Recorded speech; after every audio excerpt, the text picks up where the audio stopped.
Subscribe करें हमारा official YouTube channel और बेल आइकन दबाकर पाएं सभी नोटिफिकेशन। नमस्कार, अमेज़न प्राइम पर आप सभी का स्वागत है। मैं हूं आपके साथ खुशबू शर्मा, लेकर आप सभी का पसंदीदा शो जिसका नाम है डॉक्टर्स ऑनलाइन विद डॉक्टर रश्मि राय।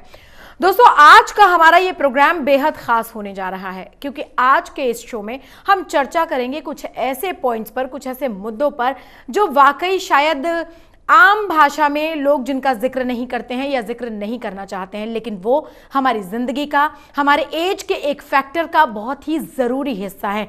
अगर वो परेशानी या वो समस्या हमारे शरीर में ना जुड़ी हो तो शायद हमारे शरीर में कई तरह की परेशानियां, कई तरह के विकार जन्म ले लेंगे। महिलाओं की बात करें तो महिलाओं के शरीर में या महिलाओं की उस अवस्था को कहा जाता है मेनोपॉज।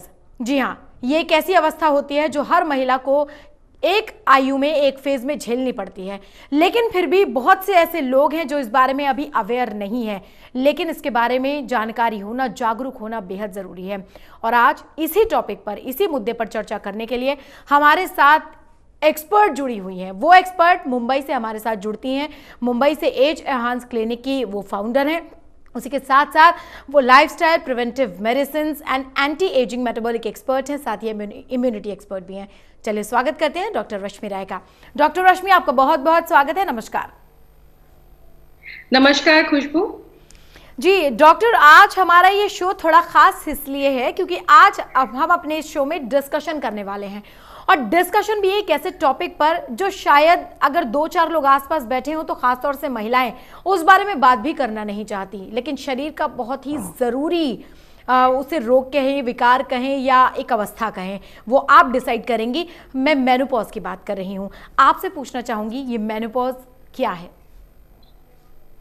जी, सबसे पहले खुशबू मैं ये बताना चाहूँगी दर्शकों को, स्पेशली उन लेडीज़ को, विमेन को, औरतों को, कि मेनोपॉज जो है ये कोई डिजीज़ नहीं है।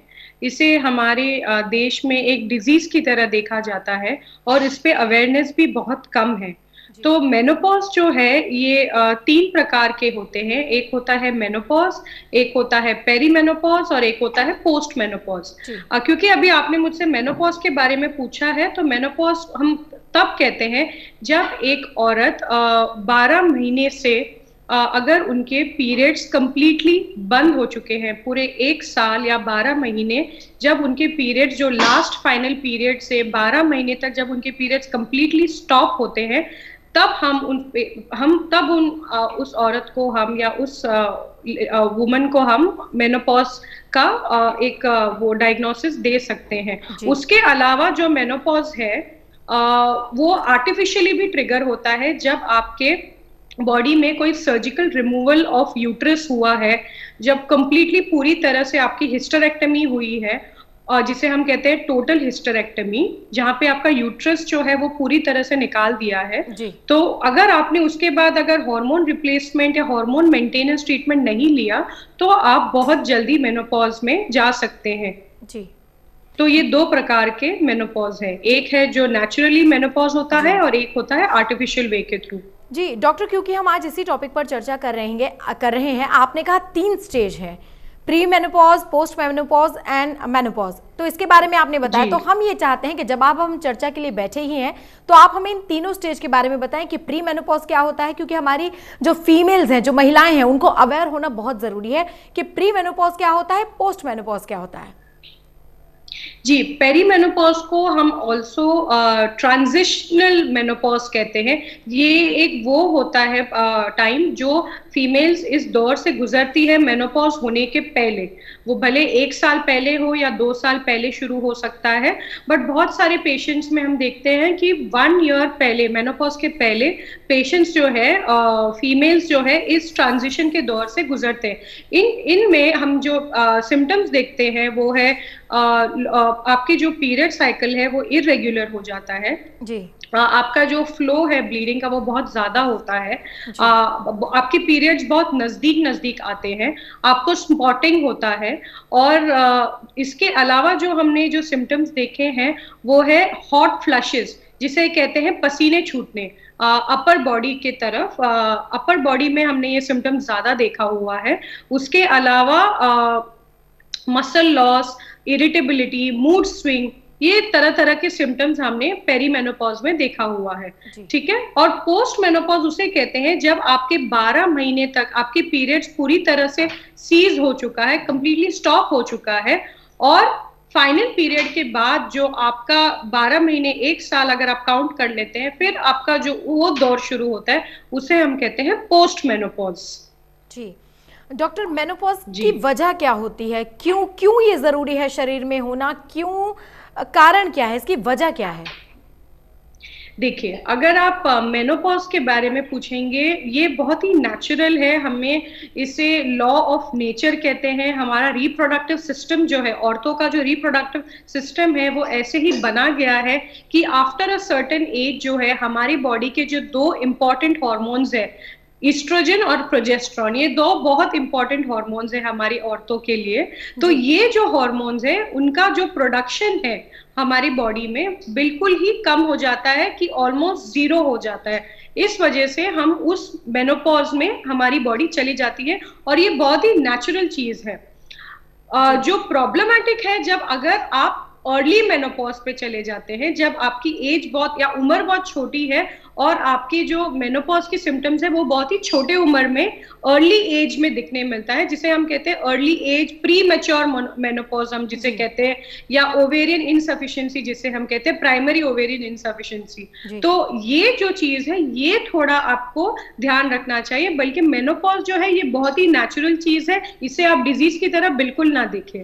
डॉक्टर, इसकी मेनोपॉज की परफेक्ट एज क्या होनी चाहिए? जैसे कि आपने कहा कि वो जल्दी भी आ सकता है, जो कम उम्र के लोग हैं उनको भी आ सकता है, महिलाओं में, तो क्या परफेक्ट एज होनी चाहिए? किस एज में अगर आए तो हमें घबराने की जरूरत नहीं होती? जी, मेनोपॉज का कोई परफेक्ट एज नहीं है।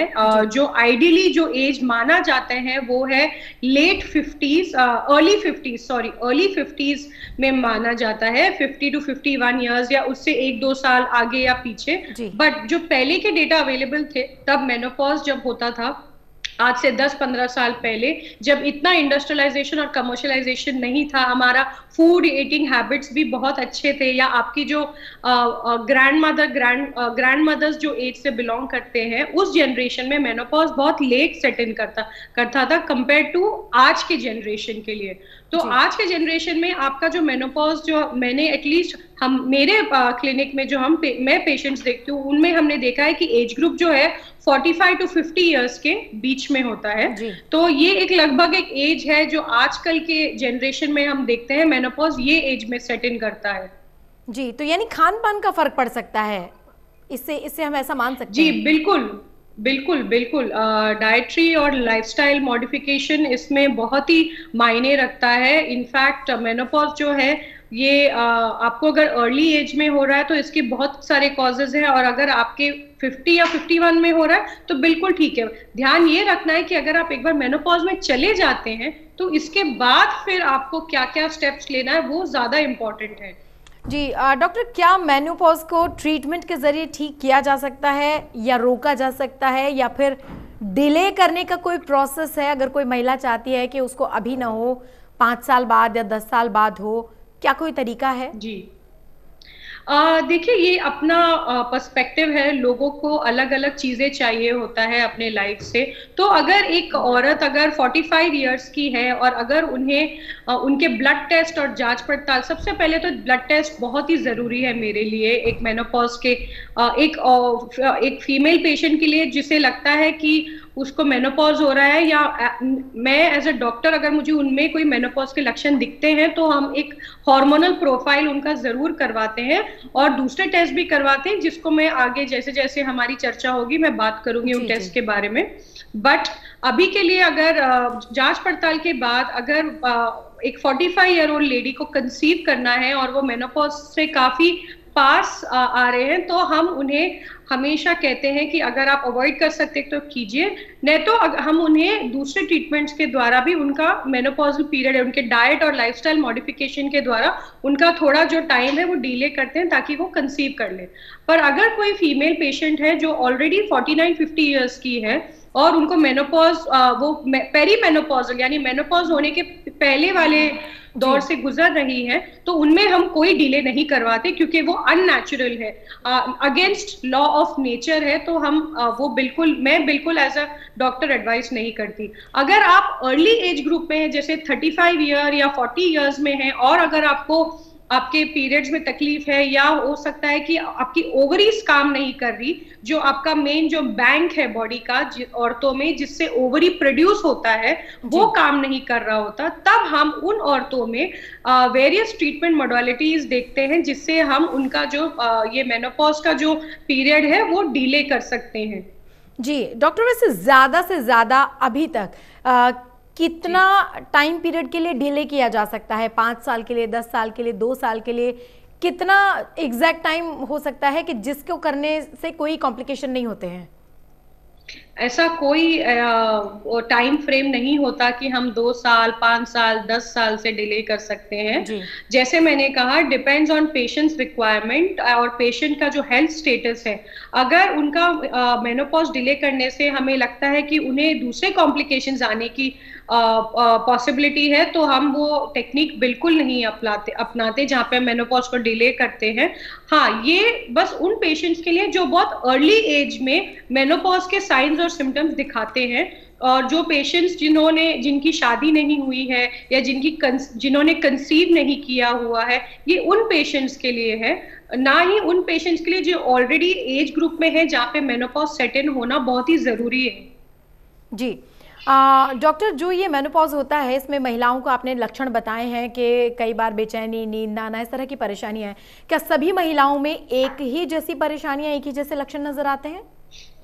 नहीं, ऐसी बिल्कुल जरूरी नहीं है कि, बट जो कॉमन साइंस एंड सिम्टम्स है जो हम देखते हैं एज अ डॉक्टर, मैंने मेरे प्रैक्टिस में जो देखा है मेरे पेशेंट्स में, सबसे पहले तो शुरू होता है जिसे हम menstrual transition, menopausal transition phase हम जिसे कहते हैं, मेनोपॉज में जाने से पहले। उसमें हमने जो सिम्टम्स देखे हैं वो सबसे पहले हॉट फ्लशेस, यानी आपको पसीने छूटना। रात को जब आप नींद में भी होते हैं तो आपको पसीने छूट सकते हैं नींद में, या कोई भी टाइम दिन में, जिससे हम वैसोमोटर सिम्टम्स कहते हैं। उसके अलावा जो हमने देखा है, मूड स्विंग्स होना और इरिटेबिलिटी होना, गुस्सा होना। सडनली आप घर पे बहुत गुस्सा हो रहे हैं, लड़ाई झगड़ा कर रहे हैं, अपने हस्बैंड के साथ झगड़ा कर रहे हैं, अपने फैमिली मेंबर्स के साथ झगड़ा कर रहे हैं, तो ये उसकी वजह से हो रहा है क्योंकि आप में पूरा हार्मोनल इम्बैलेंस हो रहा है, और आपके जो हार्मोन के जो रिजर्व्स है वो कम होते जा रहे हैं। तीसरी बात जो हमने देखा है, इसमें कोई पेशेंट बहुत इरेगुलर मेंस्ट्रुअल साइकिल जिसे कहते हैं, मेंस्ट्रुअल पीरियड्स जो है आपकी बहुत ही इरेगुलर हो जाता है, साइकिल बहुत इरेगुलर हो जाता है, पेन होता है। तो मेंसेस में भी हमने काफी डिफरेंट टाइप्स की चीजें देखी हैं। चौथी बात, अगर आप अपना मसल जिसे हम कहते हैं, क्योंकि विमेन में भी, औरतों में भी मसल उतना ही इंपॉर्टेंट है जितना मेल्स में है, तो आप मसल, जो आपका जो लीन बॉडी मसल मास है, या जो आपका गुड क्वालिटी मसल मास है, वो भी कम होना शुरू हो जाता है। घुटने का दर्द, बॉडी पेन और जनरलाइज्ड बॉडी पेन, पूरे शरीर में दर्द करना, जिसे हम फाइब्रोमाइल्जिया भी कहते हैं, हम ये सारी जो है कॉमन सिम्टम्स देखते हैं। और एक सिम्टम जो हम देखते हैं वो है यूरोजेनिटल सिम्टम, जहाँ पे हम ब्लैडर पे ज्यादा कंट्रोल नहीं कर सकते। अगर हमें पेशाब करना है, टॉयलेट यूज करना है, तो हम उसे कंट्रोल नहीं कर सकते, हमें तुरंत जाकर उसे रिलीज करना है। तो ये सारे जो सिम्टम्स हैं जो कॉमन है, जो हम एक मेनोपॉजल पेशेंट के एज ग्रुप में हम देखते हैं। जी डॉक्टर, मेनोपॉज को अगर अच्छे से ट्रीट नहीं किया गया, या इसको गंभीरता से नहीं लिया गया, जो कि वाकई लेना चाहिए, तो फिर क्या कॉम्प्लिकेशंस आ सकते हैं? जी, सबसे पहले तो खुशबू, हम इस शो के द्वारा मैं इस शो के द्वारा, बिकॉज मैं एक हार्मोन एक्सपर्ट हूँ और मैं नेचुरल हार्मोन्स के थ्रू अपने पेशेंट्स को ट्रीट करती हूँ, diet and lifestyle modification treat करती हूँ। मैं अवेयरनेस क्रिएट करना चाहूँगी कि, और on a national level also, अगर हमारी सरकार ने मेनोपॉज के लिए भी अगर एक इनिशिएटिव, विमेन्स हेल्थ इनिशिएटिव निकाले कि मेनोपॉज के बाद लोगों को, औरतों को कितनी तकलीफ होती है, कितने कॉम्प्लिकेशंस होते हैं, जैसे कोई जो कॉमन कॉम्प्लिकेशंस जो पोस्ट मेनोपॉज हम देखते हैं औरतों में, आपका जो हार्ट रिस्क है, कार्डियोवैस्कुलर डिजीजेस जिसे हम कहते हैं, हार्ट हेल्थ, वो काफी रिस्की, आप काफी रिस्क ग्रुप में आ जाते हैं। दूसरी बात है जो अब बोन डिसऑर्डर, जैसे ऑस्टियोपोरोसिस, घुटनों के दर्द और जो बोन मिनरल डेंसिटी है आपका कम हो जाता है, बॉडी में कैल्शियम कम होता है, जिसकी वजह से आप ऑस्टियोपोरोसिस में भी जा सकते हैं। उसके अलावा जो कॉग्निटिव डिक्लाइन जिसे हम कहते हैं, मानसिक संतुलन पूरी तरह से शिफ्ट हो जाता है, बिकॉज आपकी बॉडी में जो आपको कंट्रोल करते हैं वो है हॉर्मोन्स। आप खुश हैं, आप उदास हैं, आप मोटे हैं, पतले हैं, आपको कोई भी तरह की फीलिंग्स जो आती है, ये आपके जो ब्रेन सिग्नल्स जिसे हम न्यूरोट्रांसमीटर्स कहते हैं, ये हॉर्मोन्स है। और मेनोपॉज जो ये चीज है, ये पूरा गेम हॉर्मोन्स का है। तो अगर आप अपने हॉर्मोन्स को बैलेंस नहीं करेंगे मेनोपॉज के बाद भी, तो आपको काफी सारे डिजीजेस के रिस्क होने के चांसेस है। जी डॉक्टर, हमने ये भी सुना है कि मेनोपॉज के चक्र का सीधा सीधा असर महिलाओं के दिल पर पड़ता है, कितनी सच्चाई है इसमें? जी, इसमें काफी सच्चाई है। अगर आपके जैसे मैंने कहा, एस्ट्रोजन और प्रोजेस्टेरॉन एक फीमेल में बहुत, ये दो इम्पोर्टेंट हॉर्मोन्स है, और इन दोनों का मेल या बैलेंस में रहना बहुत ही ज्यादा इम्पोर्टेंट है। एक ज्यादा, एक कम, या एक कम दूसरा ज्यादा, वैसे बिल्कुल ही हार्मोन बिल्कुल ही जैसे हमारे बॉडी को के होम्योस्टेसिस को मेंटेन करता है, जो हमारे बॉडी का एनवायरनमेंट है अंदर से, उसे शांत रखता है, काम रखता है, बैलेंस रखता है। तो ये दो हार्मोन्स का बैलेंस होना बहुत बहुत जरूरी है। मेनोपॉज के बाद ये दोनों हार्मोन्स बिल्कुल ही जीरो हो जाते हैं आपके बॉडी में, तो आपके बॉडी और आपके हार्ट हेल्थ में जो रिसेप्टर्स हैं, वो रिसेप्टर्स बिल्कुल कम हो जाते हैं, वीक हो जाते हैं, जिसकी वजह से आपके हार्ट में तकलीफ हो सकती है। आप रिस्क ऑफ हार्ट डिजीजेस हो सकता है, या आपको स्ट्रोक होने के भी चांसेस हैं, क्योंकि आपके जो ब्लड भी है, जो खून है आपका, वो काफी थिक हो जाता है। तो हमें जो हार्मोन्स है, ये सारी चीजें एक डिफेंस मैकेनिज्म की तरह आपके बॉडी को कार्डियो प्रोटेक्टिव इफेक्ट्स देते हैं। तो इसके लिए आपको मेनोपॉज के बाद भी आपके हार्मोन्स को बैलेंस रखना चाहिए, या तो फिर आपको ये कॉम्प्लिकेशंस होने के काफी, अगर जेनेटिक है तो हो ही सकता है, अगर जेनेटिक नहीं है तो भी आप रिस्क के शिकार बन सकते हैं। डॉक्टर, अगर मेनोपॉज सही तरीके से ना हो या फिर हो जाए, फिर पोस्ट वाली स्थिति में क्या वजन बढ़ने की समस्या भी साथ में आ सकती है? जी, क्योंकि जो हॉर्मोन्स है, जब आपके बॉडी में वो काम करते हैं, ये जो एडिपोज टिश्यू या फैट रिसेप्टर्स हम जो कहते हैं, ये वहाँ पे अपना जो प्रोडक्शन या मैन्युफैक्चरिंग है, वहां से उनकी प्रोडक्शन और मैन्युफैक्चरिंग हो जाता है। तो ये टिश्यूज जो है सारे सैचुरेट हो जाते हैं, सारे खत्म हो जाते हैं, और इनके रिसेप्टर्स वगैरह काम नहीं करते। तो जो मेन हार्मोन है एस्ट्रोजन जो है, औरतों के बॉडी में कम होने के वजह से सेंट्रीपिटल फैट जिसे हम कहते हैं, या बेली फैट बहुत ज्यादा हमें देखने मिलता है, जहाँ पे शरीर का ऊपरी हिस्सा जो है और पेट वाला हिस्सा जो है, वो काफी बाहर प्रोट्रूड होता है, बाहर निकलता है। तो ये बहुत ही प्रॉब्लमेटिक हो सकता है। तो इसके लिए हम आपको हार्मोन्स के साथ नेचुरल हार्मोन रिप्लेसमेंट के अलावा लाइफस्टाइल और डाइटरी मॉडिफिकेशन भी बहुत जरूरी है। डॉक्टर, आपने कहा हार्मोन रिप्लेसमेंट के, तो क्या पॉसिबल है एक आम इंसान के लिए अपने हार्मोन्स को रिप्लेस करा के, अगर कुछ ऐसे हार्मोन्स हैं हमारे शरीर में जो तकलीफ दे रहे हैं, जो या मुझे नहीं मालूम ज़्यादा इस स्थिति के बारे में, अगर डेड हो जाते हैं, तो क्या हम उनको रिप्लेस करके गुड हार्मोन्स में तब्दील कर सकते हैं, ताकि ये जो अवस्था है वो ईजिली हम उससे पास हो सकें? जी देखिए, इसको देखने का दो तरीका है। एक ग्रुप ऑफ लोग हैं जो बोलते हैं कि नहीं, हम नेचुरली एज करेंगे, हम कोई ट्रीटमेंट नहीं लेंगे, बस अब जैसे हमें कुदरत ने बनाया है हम वैसे ही रहेंगे। बट आजकल की जो दुनिया है और जिस जनरेशन में हम रह रहे हैं, हम इंडस्ट्रियलाइजेशन, कमर्शियलाइजेशन के शिकार भी हैं, और हम बहुत ही हाई कंज्यूमरिज्म जिसे हम कहते हैं, उसके भी हम शिकार हैं। तो उस वजह से हमारी बॉडी जो है काफी चेंजेस से गुजरती रहती है ऑन अ डेली लेवल। जो हम खाना भी खाते हैं, प्रोसेस्ड फूड हुआ या पैकेट से हम खाना खाते हैं, हमारे दाल, शक्कर और चावल जो है पहले जैसे नहीं, हमारे गेहूं, आटा पहले जैसा नहीं है, क्योंकि इन सब में हाइब्रिडाइजेशन हो चुका है, और ये काफी जेनेटिक तरीकों से इन चीजों को उगाया जाता है। तो वो चीजें जब हम अंदर लेते हैं, तो हम हमारे शरीर के अंदर भी वो सारे इफेक्ट्स आ जाते हैं। अगर आपने हार्मोन मेनोपॉज के बाद अगर आपको बहुत ज्यादा तकलीफ हो रही है, तो मैं कहूंगी एज अ डॉक्टर कि आप सफर ना करें। औरतों को वैसे भी थोड़ा है कि वो अपने माँ बाप का ख्याल रखते हैं, अपने पति का ख्याल रखते हैं, अपने बच्चों का ख्याल रखते हैं, बट वो खुद के बारे में सोचना बहुत ही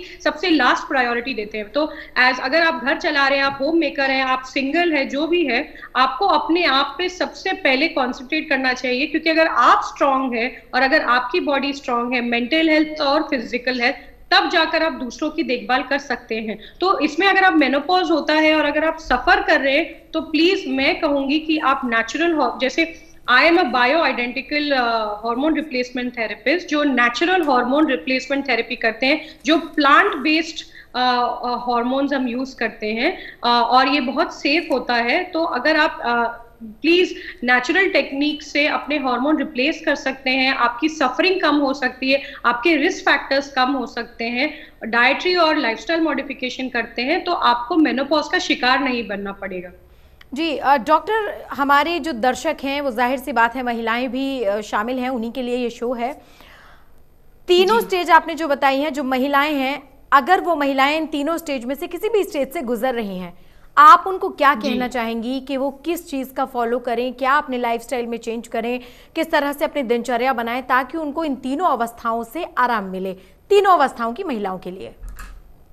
जी, अगर आप पेरीमेनोपॉज से गुजर रहे हैं, जैसे मेनोपॉजल ट्रांजिशन जिसे हम कहते हैं, जहाँ पे आपको हॉट फ्लशेस और आपके पीरियड्स इरेगुलर हो रहे हैं और आपको इरिटेबिलिटी, मूड स्विंग, नींद ठीक से नहीं आना, शरीर में ताकत कम होना, फिजिकल स्टैमिना वगैरह कम होना, ये सारे सिम्टम्स जो अगर हो रहे हैं, तो आप सबसे पहले अपने गायनेकोलॉजिस्ट को कर सकते हैं कांटेक्ट, या तो मेरे जैसे एक्सपर्ट हैं जो नेचुरल हार्मोन रिप्लेसमेंट करते हैं, हमें कांटेक्ट कर सकते हैं, या आप एक ब्लड टेस्ट के द्वारा एक डॉक्टर से फिर आप कंसल्टेशन कीजिए, डाइटरी और लाइफस्टाइल मॉडिफिकेशन कीजिए। इसे प्लीज नजरअंदाज ना करें।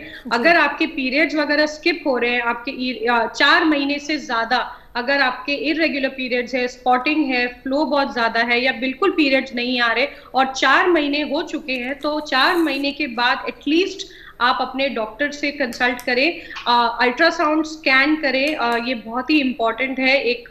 अगर डॉक्टर के कहने पे, अगर आपके डॉक्टर आपके एडवाइस करते हैं अल्ट्रासाउंड स्कैन करने के लिए, चेक करने के लिए, आपके ओवरीज का क्या, ओवेरियन हेल्थ देखने के लिए या यूट्राइन हेल्थ चेक करने के लिए, वो बहुत इंपॉर्टेंट है। अगर आप मेनोपॉज के दौर से गुजर रहे हैं, तो आपको right kind of vitamins, supplements, diet, sleep लेना बहुत जरूरी है। और पोस्ट मेनोपॉज के लिए भी ये सारी चीजें बहुत जरूरी है, along with hormone replacement therapy. इसके अलावा तीनों ग्रुप के पेशेंट औरतों को मैं ये कहूंगी कि जितना हो सके आप कॉफी, चाय, अल्कोहल, स्मोकिंग, ये 4 चीज जो एनवायरमेंटल फैक्टर्स भी हैं, जो स्मोकिंग, पोल्यूशन, ये जो एनवायरमेंटल टॉक्सिन्स हैं, इनसे भी आप जितना हो सके आप दूर रहे।